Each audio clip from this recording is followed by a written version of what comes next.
श्रद्धा और सबरी परिवार के सभी सदस्यों को मेरा नमस्कार। आज का जो प्रसंग है वो बहुत ही अनोखा प्रसंग है और मैं ऐसा विश्वास रखता हूं कि इस विषय में बहुत ही कम लोगों को जानकारी होगी। और ये प्रसंग क्या है थोड़ा बताता हूं, उससे पहले आपको एक चीज बताऊंगा। इस प्रसंग उस समय का है जब बाबा द्वारका माई में स्वयं विद्यमान थे और एक समस्या जो थी वो चल रही थी। अब उस समस्या को लेकर बाबा ने क्या समाधान सोचा, उस समाधान को किस व्यक्ति के जो थी ड्यूटी दी गई कि वो उसको सॉल्व करे, और जब वो सॉल्व हुआ तो उसमें किस तरह की जिम्मेदारियां आईं उसके बारे में बताऊंगा। और साथ ही साथ सबसे जो महत्वपूर्ण चीज है वो ये बताऊंगा कि ये प्रसंग मुझे किस पुस्तक में पढ़ने को मिला। और इस प्रसंग को सुनाने के दौरान हमने कुछ चित्र इस्तेमाल किए हैं जो मैं नहीं जानता किसने खींचे किसने बनाए, लेकिन मेरा बाबा से प्रार्थना रहेगी कि वो सदैव उन लोगों पर, उनके परिवारजनों पर अपनी कृपा और आशीर्वाद बनाए रखें। और साथ ही साथ जो भी श्रद्धा और सबरी परिवार है जो धीरे धीरे बड़ा हो रहा है, इसके सदस्यों का भी बाबा सदैव मार्गदर्शन करते रहे। तो आइए अब चलते हैं प्रसंग की ओर। ये बात उस समय की है जब बाबा की कीर्ति जो थी वो दूर दूर तक फैलने लगी। शिरडी में भक्तों का तांता आने लगा और जो भक्त आते थे वो दक्षिणा भी दिया करते थे, भेंट दिया करते थे। और बाबा का ये नियम था, वो कुछ भी अपने पास शाम को नहीं रखा करते थे। वो सारी की सारी जो थी दक्षिणा आती थी वो किसी न किसी को बांट दिया करते थे। जब इस बात की चर्चा बाहर तक फैलने लगी तो बहुत सारे लोग वहां पर ऐसे आने लग गए जो कि सिर्फ इसलिए आते थे कि वहां पे कुछ ऐसा करें कि बाबा से उनको धन प्राप्ति हो जाए, चाहे वो तमाशा हो, चाहे नाटक हो, चाहे नृत्य हो। तो इस तरह के लोगों की भीड़ शिरडी में आने लगी। और बहुत सारे लोग जो थे वो जो इस तरह के आते थे जिनके मन में मुक्ति की जिज्ञासा होती थी, जो अच्छे भाव से आते थे, जो प्रेम से आते थे, भक्ति से आते थे, उन सब लोगों को इस सब चीज से बेचैनी होती थी और अवरोध होता था। और बाबा भी इस बात को महसूस कर रहे थे कि शिरडी में कुछ लोगों का लालच बढ़ता जा रहा था। बाबा कई बार टोक भी देते थे, उनको डांट भी देते थे, लेकिन हालात ऐसे हो गए थे कि वो सब लोग उसको समझते नहीं थे। और बाबा के कहने के बावजूद ये समस्या चल रही थी। इस पुस्तक को जब मैं पढ़ रहा था तो मुझे पता चला कि साईं बाबा तो गायों के भी रक्षक थे। ये विषय मैंने इससे पहले नहीं पढ़ा था। और इस पुस्तक के बारे में जब आपको बताऊंगा किसने लिखी है ये भी आपको बताऊंगा। ये बहुत ही अच्छी पुस्तक है और जो कुछ इसमें लिखा गया है पूरे तथ्यों के आधार पर लिखा गया है। और बाबा को इस बात की भी चिंता रहती थी कि जो गाय हैं, गरीब लोग हैं, इनका भी मुझे ध्यान रखना होता है, इनकी भोजन का, इनकी सब चीज़ों की व्यवस्था मुझे करनी होती है। तो ये सब चिंताओं के चलते बाबा हमेशा परेशान रहा करते थे। और ये बात होगी नवंबर मध्य, जैसा कि उस बुक में लिखा है, नवंबर मध्य यानी कि मिड नवंबर 1915 की।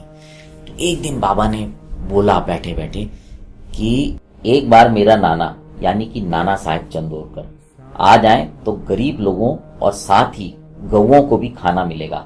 और जब मेरा साहेब यानी कि राव बहादुर हरि विनायक साठे आएगा तो सारी व्यवस्था ठीक हो जाएगी। और 1 दिसंबर 1915 को बाबा ने अन्ना चीणकर को बोला कि हरि विनायक साठे को पत्र लिखकर तुरंत शिरडी आने के लिए आदेश करो। और उसके बाद क्या हुआ ये बताने से पहले मैं आपको बता रहा हूं वो पुस्तक जहां से मुझे सारी जानकारी मिली और ये पुस्तक किन्होंने लिखी है उनके विषय में बताऊंगा।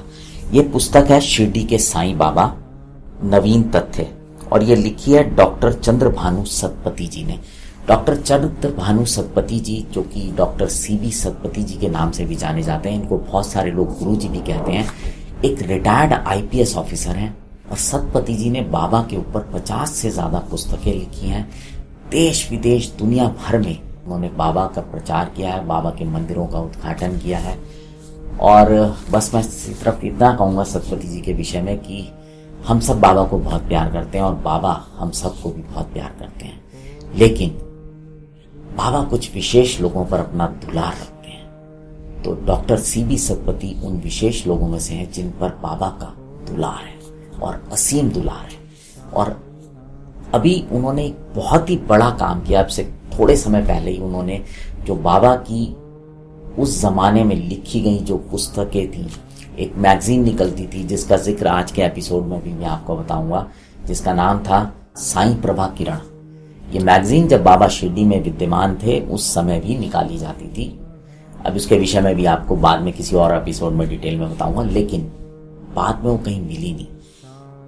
सतपति जी और इनकी जो करीबी लोग हैं और इनसे जुड़े हुए जो लोग हैं, इनकी टीम है, उसने वो सारी मैगजीन्स को दोबारा से संकलित किया, इकट्ठा किया पूरे प्रमाण के साथ। इस पुस्तक में आप ऐसे ऐसे तथ्य देखेंगे कि आप हैरान हो जाएंगे, आपको लग जाएगा कि कितनी मेहनत हुई है इस सबको ढूंढने में। तो खैर, मैंने बोला कि उनके बारे में बताऊंगा तो पता नहीं कितना समय लगेगा, कितना एपिसोड है, लेकिन आपसे निवेदन करूंगा कि आप इस पुस्तक को स्वयं भी लीजिए और पढ़िए।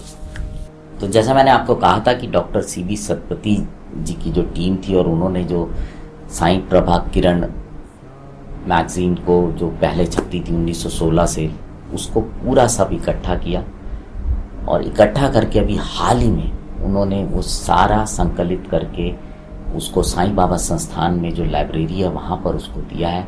और इसका मैं वीडियो का डिस्क्रिप्शन बॉक्स में मैं आपको लिंक भी शेयर करूँगा कि ये पूरा एक फंक्शन हुआ था जिस दौरान उन्होंने ये सब चीज़ें दी हैं। वो हालांकि साईं बाबा संस्थान जो चैनल है उसका वीडियो है, उनका लिंक मैं डिस्क्रिप्शन बॉक्स में दूंगा, आप उसको देखिएगा। जब हरि विनायक साठे जी को पत्र मिला 3 तारीख को, 4 तारीख को वो शिरडी पहुंच गए और 4 तारीख को वो बाबा की शाम को दर्शन किए, लेकिन बाबा से उनकी मुलाकात 5 तारीख को सुबह हुई। और जब बाबा से मुलाकात हुई तो बाबा ने उनको एक इतना सा आदेश दिया, बोला कि अरे साहिब, तुम भली बात यह देख सकते हो कि लोग मुझे परेशान कर रहे हैं, अब तुम ही कुछ बंदोबस्त करो। अब साठे जी इस बात को समझ नहीं पाए तो डॉक्टर पिल्ले ने उनको बोला कि मैं आपको पूरी जानकारी देता हूं, और डॉक्टर पिल्ले ने पूरे विषय की जानकारी दी। उसके बाद जो था वहां पर कुछ बैठकों का दौर चला और एक बड़ी बैठक 8 तारीख को दीक्षितवाड़े में हुई, जिसमें करीब बाबा के जो भक्त थे, जो बाहर से आते थे और जो भक्त शिरडी में रहते थे, कुछ नज़दीकी भक्त और शिरडी के लोग, करीब 200 लोगों की एक बैठक दीक्षितवाड़े में हुई। और इसमें कहने की कोई वो नहीं है कि वो बैठक की परमिशन बाबा से ही प्राप्त हुई होगी। और उस बैठक में स्थापना हुई, निर्णय लिया गया कि शिरडी में एक संस्था बनाई जाए जिसका नाम रखा गया दक्षिणा भिक्षा संस्थान। तो दक्षिणा भिक्षा संस्थान शिरडी की पहली संस्था थी जो कि बाबा के रहते रहते वहां पर बनाई गई थी।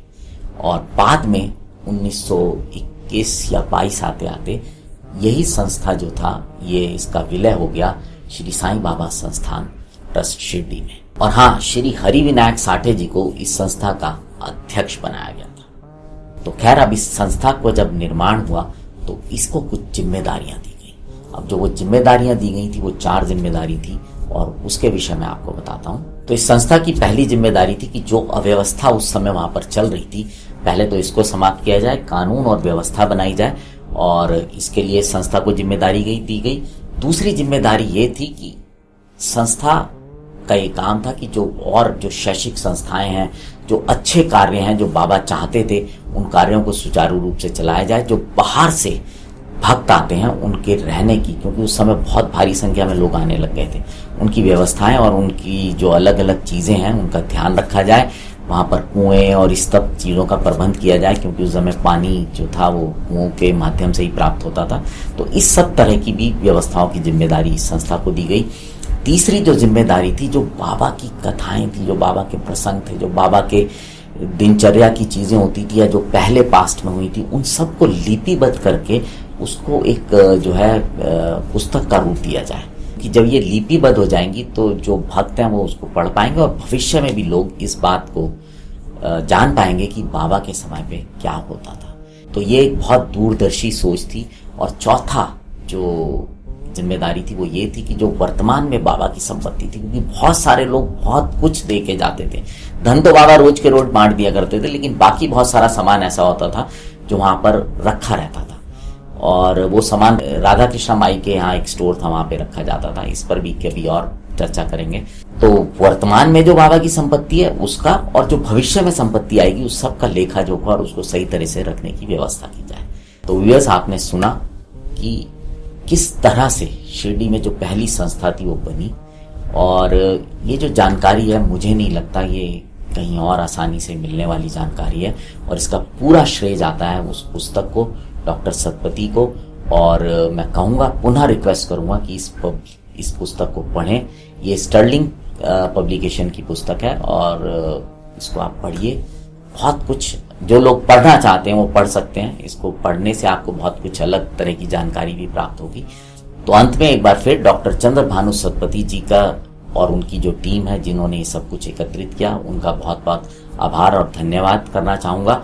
और साथ ही साथ जो और साईं भक्त हैं जिनको कि आज का ये प्रसंग अच्छा लगा हो, तो इसको और भी साईं भक्तों के साथ साझा कीजिएगा। जितनी बाबा के विषय में लोगों को जानकारी प्राप्त होगी, उतना ही प्रेम और प्रगाढ़ होता जाएगा। अब आपसे विदा लेते हैं। जुड़े रहें श्रद्धा और सभी के साथ। नमस्कार।